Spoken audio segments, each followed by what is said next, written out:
शिव महापुराण की कथा कहती है उसको पुकारने के लिए केवल तुमको एक निर्मल मन, निर्मल सोच, निर्मल बुद्धि, निर्मल चित्त चाहिए। वो तुम्हारे सम्मुख में होगा। जैसे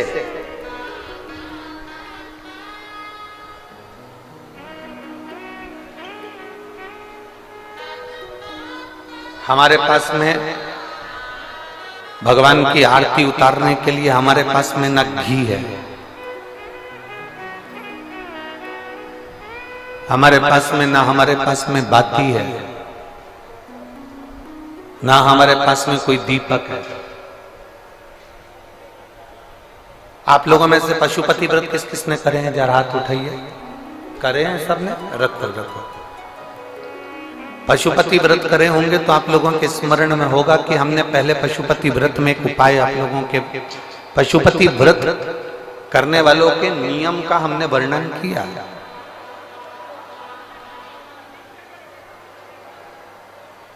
कितने दिए लेकर जाते हो आप लोग? जम के बोलो जरा। 6 दिए मंदिर में ले जाकर जमीन पर रख देते हो, रखते हो? कितने जलाते हो? 5 दिए जलने के बाद जो छठे नंबर का दिया है उसको वापिस जो बिना जला है उसको थाली में रख दो।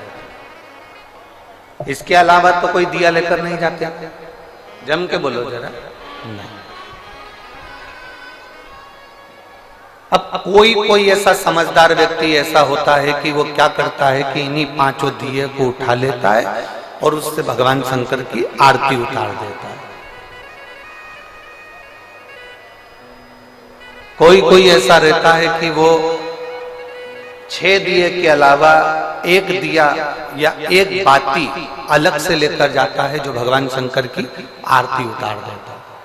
शिव पुराण में पशुपति व्रत का नियम है, आप सुबह के समय पर जो पूजन करने की थाली लेकर गए हैं, सुबह के समय पर आप भगवान शंकर की जो पूजा की थाली लेकर गए हैं, उस पूजा की थाली में सुबह के समय पर आप भगवान को लगाने के लिए दिया लेकर जाओ, मना नहीं है। सुबह के समय पर आप भगवान शंकर को दूध चढ़ाओ, जल चढ़ाओ, अभिषेक करो, पूजन करो, अर्चना करो, मना नहीं है। सुबह के समय तुम महादेव की दिए से आरती उतार दो, मना नहीं है। पर शाम के समय पर जो 6 दिए हैं, 6 दिए के बाद में 7वें नंबर की कोई बाती आरती की थाली में नहीं जाती।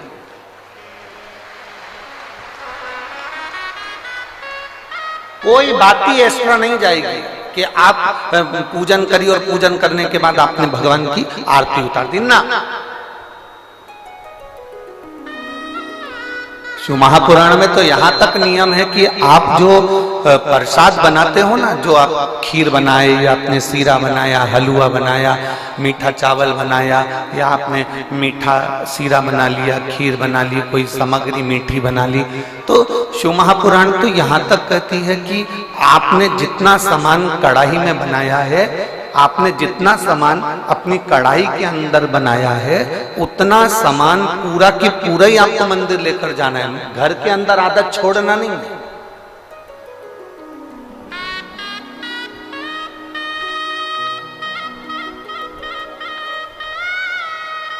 दो चीजें हैं जो चलित में किसी को दी नहीं जाता। 2 चीज। आरती शिव महापुराण की कथा आप लोग सुन रहे हैं, बड़े ध्यान लगाकर सुनना। 2 चीजें हैं जो चलित में किसी को दी नहीं जाती। एक अपने घर का तवा, तवा जानते हो जिस पे रोटी बनाते हो, कोरा तवा है, उस पर आपने कभी रोटी नहीं बनाई है तो आप किसी को दे सकते हो, मना नहीं।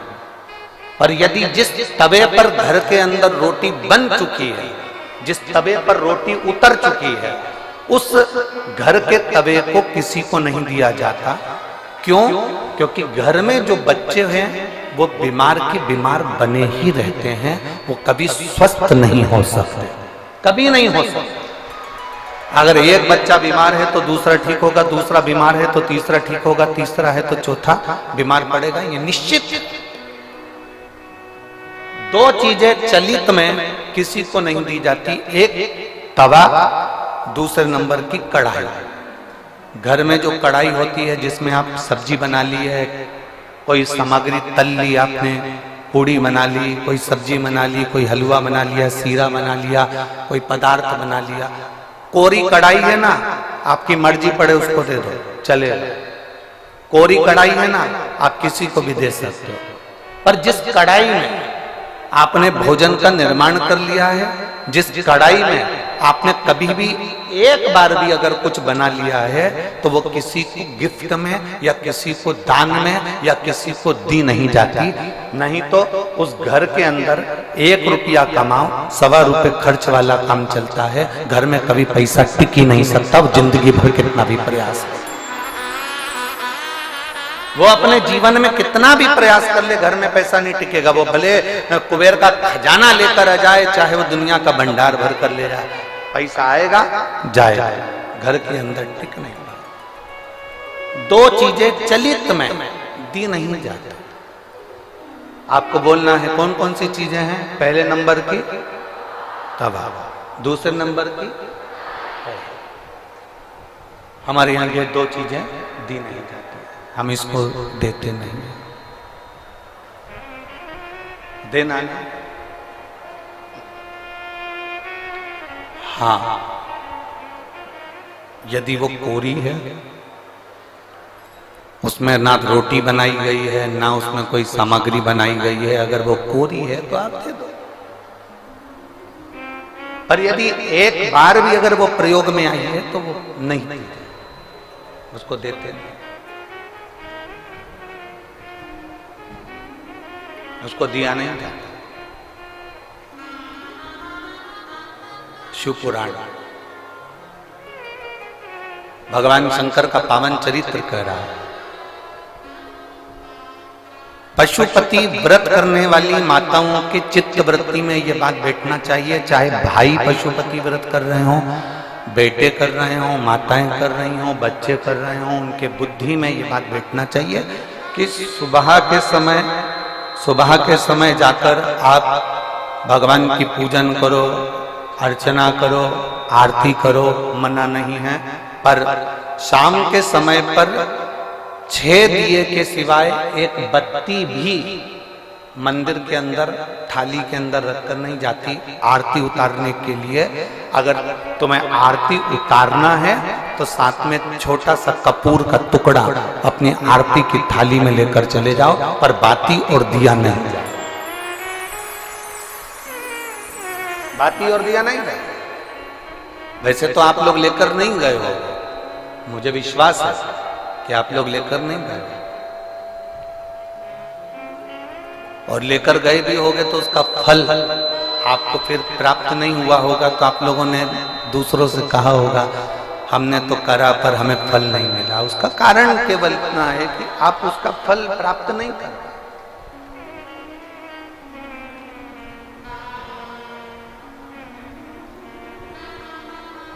और शंभु शरणे पड़ी मांगू घड़ी रे घड़ी, दुख काटो दया करी दर्शन आपो। शंभु शरण पड़ी मांगू घड़ी रे घड़ी, दुख काटो दया करी दर्शन आपो। पशुपति व्रत के अंदर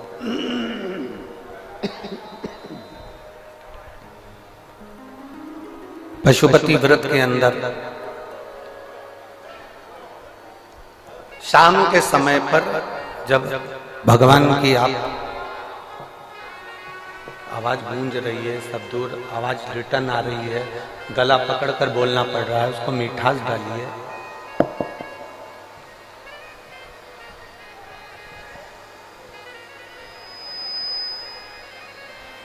पशुपति व्रत के अंतर्गत शाम के समय पर भगवान की आरती उतारने के लिए दिया नहीं जाता। केवल कपूर का एक टुकड़ा, केवल एक कपूर का टुकड़ा आप लेकर चले जाओ, और वो भी शिव महापुराण की कथा कहती है, भगवान शंकर का चरित्र कथा है, शिव पुराण कहती है। अगर आपका मन कर रहा है आरती उतारने का तो लेकर जाओ, नहीं तो यहां तक शिव महापुराण के अंतर्गत वर्णन किया है पशुपति व्रत का कि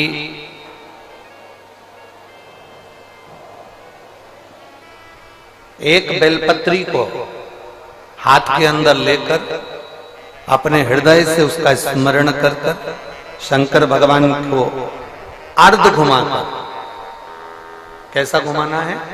अर्ध। अर्ध मतलब शिव जी को पूरा घुमा भी नहीं रहे हो।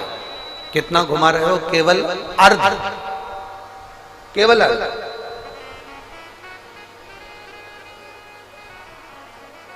शिव जी को केवल अर्ध घुमाकर आप अगर अपने हृदय से शंकर भगवान को वो बेलपत्र समर्पित करते हो तो शिव उसको आरती के स्वरूप में स्वीकार कर लेता है। यहां तक शिव पुराण कहते हैं।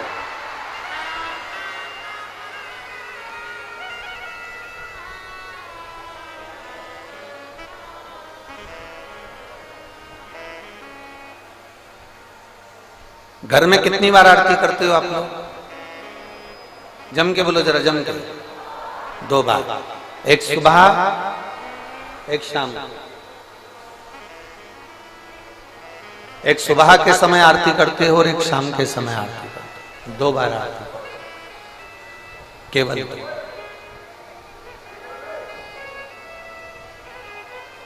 अब 2 बार आरती करने में आप भगवान शंकर को, भगवान गणेश जी को, माता पार्वती जी को, दुर्गा भवानी को, भगवान शालिग्राम जी को, भगवान लड्डू गोपाल जी को, तुम्हारे घर में जिस जगह पर तुम भगवान की आरती करते हो उस जगह पर सारे देवता विराजमान हैं। किसी किसी का घर ऐसा होगा जहां पर सब देवता नहीं होंगे, फिर भी 2-4 तो होंगे।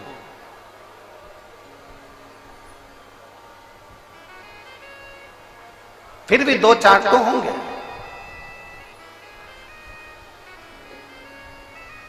जिस घर के अंदर सारे देवता विराजमान हैं, सभी देवी देवता जिसके घर के अंदर विराजमान हैं, आप प्रयास करा करो, प्रयास करना। आप भगवान शंकर की जब आरती उतारो तब प्रयास करना कि आरती का दीपक जब हम उठा रहे हैं उसके पहले हमारे हाथ में जो गरुड़ घंटी है उसका नाद प्रारंभ हो जाना चाहिए। गरुड़ घंटी का नाद प्रारंभ हो जाता है, उसके बाद आरती का दीपक जब उठता है। घर के अंदर की बात है, बाहर मंदिर की हम बात नहीं कर रहे हैं, हम घर के अंदर की बात कर रहे हैं। जब घर में सारे देवता जहां पर विराजमान हो, देवी भी है, देवता भी है, कुल देवता भी हैं, पितर देवता भी हैं, ये देवता भी हैं, वो देवता भी हैं, सारे देवी देवता जब वहां विराजमान हैं, तब उस जगह पर आपको एक क्रम करना है कि घंटी का नाद पहले करना।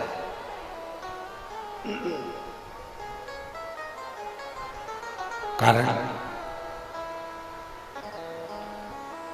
अगर किसी मंदिर के अंदर केवल एक देवता है, किसी मंदिर के अंदर केवल एक देवता है, तो आप डायरेक्ट आरती उठाइए, घंटी बजाइए और चालू हो जाइए। पर घर के अंदर अगर सारे देवता विराजमान हैं, गणेश जी बैठे हैं, देवी जी बैठी है, पितृदेव बैठे हैं, गरुण देव बैठे हैं, वरुण देव बैठे हैं, सारे देवता देवी देवता उस मंदिर के अंदर बैठे हैं, तो आपको पहले गरुड़ की घंटी का नाद करना चाहिए। उसका कारण ये होता है कि जितने देवी देवता हैं, घंटी की आवाज सुनते से ही उन देवताओं की दृष्टि हमारे ऊपर पड़ जाती है, और हम जब दीप उठाते हैं, आरती निहारना प्रारंभ करते हैं, तो देवता हमको वर प्रदान करना प्रारंभ कर देते हैं। वो देवता हमें वर प्रदान करना प्रारंभ कर देते हैं।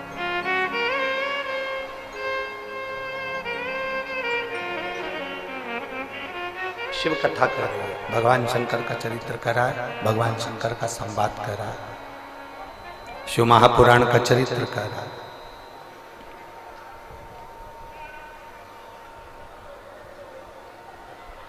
पशुपति व्रत करने वाले को दो नियम सबसे पक्के रखना चाहिए।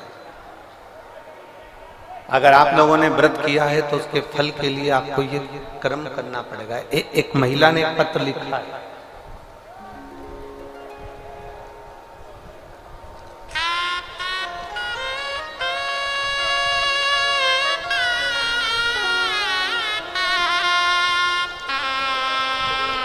लता गिरी, धर्मपत्नी धर्मेंद्र गिरी, उत्तम नगर, नई दिल्ली।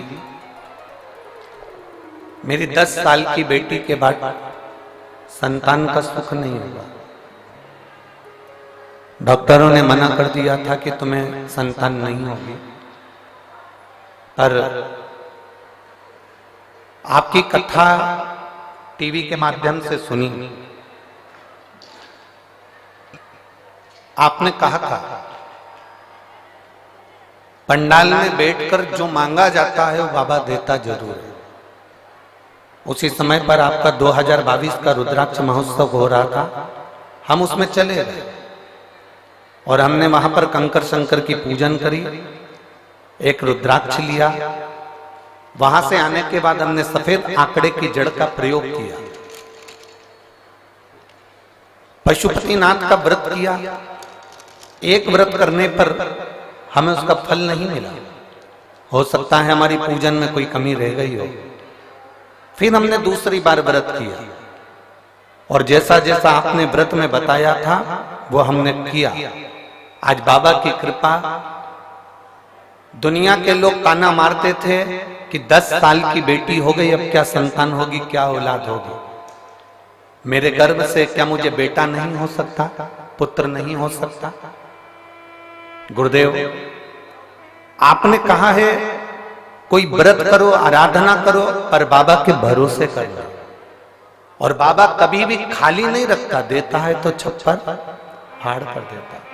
और मेरे बाबा ने ऐसी कृपा कर दी गुरुदेव, मैंने 4 बार सफेद आंकड़े की जड़ का प्रयोग करा। 4 बार प्रयोग करने पर भी मेरा गर्भ नहीं ठहरा, पर आपके वचन कभी झूठे नहीं हो सकते, इसलिए मैंने 5वीं बार फिर जड़ बांधा। और 5वीं बार जड़ बांधी तो बाबा की ऐसी कृपा हुई कि मेरे गर्भ से 2 बेटों ने जन्म लिया। मेरे गर्भ से 2 पुत्रों ने जन्म लिया। मैं दोनों को यहां लेकर आई हूं। बाबा को प्रणाम करें।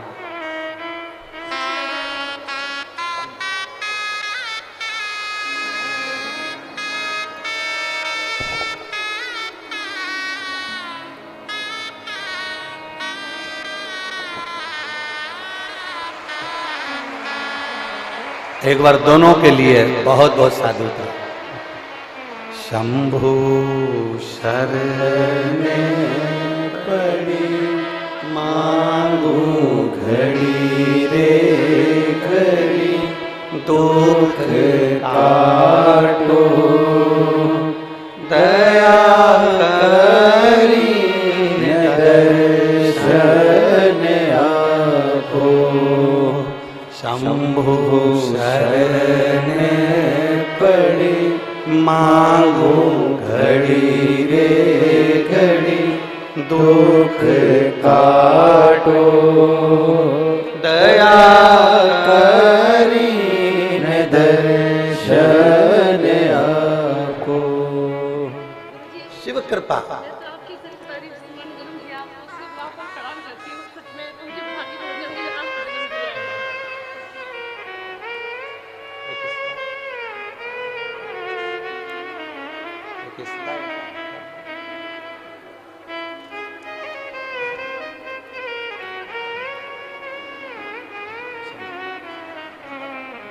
अरे लुटा दिया प्यार काशी वाले ने, कर दिया माला मार काशी वाले ने। एक निवेदन करना चाहते हैं, आप लोग अगर स्वीकार करेंगे तो 15 से 20 मिनट कथा रोकी गई लाइट की प्रॉब्लम के कारण।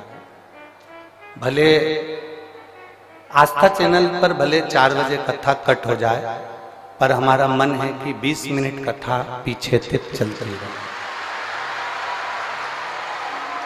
आप लोगों का अगर मन होगा तो अपन इस कथा को अपना समय कवर करेंगे। जो हमको बाबा ने जो समय दिया है उसको हम पूरा आप तक पहुंचाएं, ये प्रयास करें। 4 बजे कथा अगर आस्था चैनल पर कट हो जाती है तो हमारे YouTube चैनल पर, हमारे Facebook चैनल पर ये कथा चलती रहेगी 20 मिनट पीछे तक, ठीक है। अगर मान लो कथा टीवी पर देखने वालों की कट हो जाए तो वो YouTube चैनल, Facebook पर भी देख सकते हैं। आस्था चैनल वालों से भी निवेदन है, जितना ज्यादा दिखा सकते हो प्रयास करिएगा। शिव तत्व है, भगवान शंकर की परम आनंदता। मेरी जीजियों, जैसे घर की खिड़की मजबूत होती है, घर का दरवाजा मजबूत होता है। खिड़की क्यों मजबूत रखी कि कोई अंदर प्रवेश ना करे।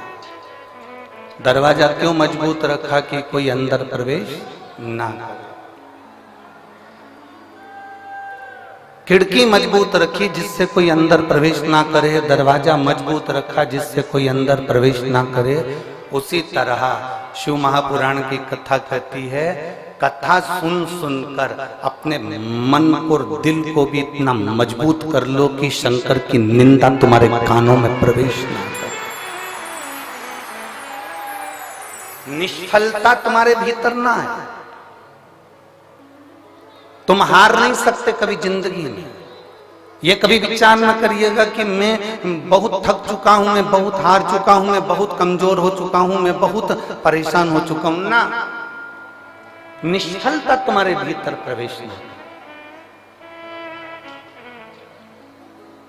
अगर शंकर की कथा आप सुन रहे हो ना, शिव महापुराण की कथा यदि आप श्रवण कर रहे हो तो भीतर से इतने मजबूत हो जाना कि तुम्हारे अंदर कोई ये विकार ना आए कि मैं अब कुछ नहीं कर सकता, मैं आगे नहीं बढ़ सकता, या मुझे इतना बड़ा रोग हो गया, बीमारी हो गई, अब मैं ठीक नहीं हो सकता। यदि तुम्हारी दृढ़ता पक्की है, तुम्हारा भरोसा पक्का है, तो ऐसी कोई नौकरी नहीं है जो तुम्हें नहीं मिल सकती है, और ऐसी कोई बीमारी नहीं जिसे तुम हरा नहीं सकते।